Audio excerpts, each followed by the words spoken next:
उम्मीद थी कार्रवाई की कि सारे जिम्मेदार लोगों को पकड़ के जेल में डाला जाए, और ये हत्या का मामला है। निलटल में भ्रष्टाचार के कारण उन 25 लोगों की जो जान गई है वो हत्या है। हत्या गोली से भी होती है, हत्या बंदूक से भी होती है, तलवार से भी होती है, और हत्या भ्रष्टाचार के कारण भी होती है।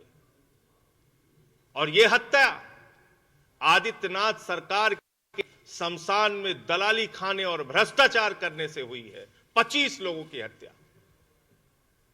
इसलिए इसके जिम्मेदार, वो चाहे नेता हो, चाहे अधिकारी हो, चाहे नगर पालिका के हो या शासन में बैठे हुए अधिकारी हो, सबके विरुद्ध हत्या का मुकदमा दर्ज होना चाहिए और उन सभी परिवारों को 1 करोड़ रुपए मुआवजा की राशि मिलनी चाहिए जो 25 लोगों की जान अब तक गई है। और इसकी एक उच्च स्तरीय जांच कराई जाए। हर चीज में तो ये सरकार बुलडोजर लेके निकल पड़ती है, जांच करने लगती है, इनकाउंटर करने लगती है। आज तुम्हारे भ्रष्टाचार के कारण, तुम्हारी सरकार के आकंठ भ्रष्टाचार के कारण 25 लोगों की जिंदगी चली गई। मैं पूछना चाहता हूं आदित्यनाथ जी, इसमें क्या जांच कराओगे आप? सीबीआई से कराओगे या फिर दिखावे के लिए एक एसआईटी बना दोगे आप, या हाई कोर्ट से कराओगे? किस एजेंसी से जांच कराओगे? यह उत्तर प्रदेश की जनता जानना चाहती है। और जो लोग मारे गए हैं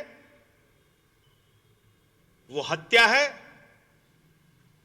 और उनकी दुर्भाग्यपूर्ण मृत्यु हुई है। उनको 1-1 करोड़ रुपए का मुआवजा उनके परिवार के लोगों को मिलना चाहिए, और घायलों का विधिवत इलाज, और उनको भी 10 लाख 15 लाख रुपए करीब मुआवजा उनको भी मिलना चाहिए,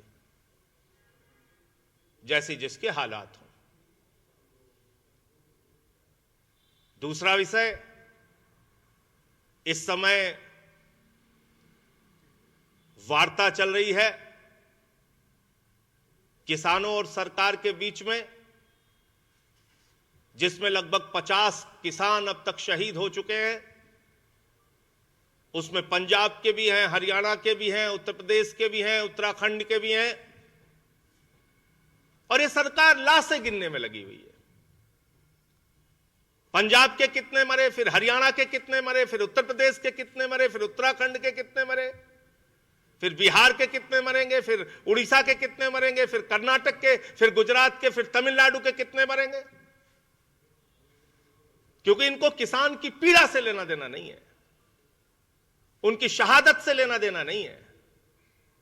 उनको आतंकवादी कहना है, उनको खालिस्तानी कहना है, उनको अपमानित करना है। और यही नहीं, कल का वो दृश्य अगर आप देखेंगे तो आपकी आंखों से खून निकल आएंगे। ऐसी हालत कर दी आपने।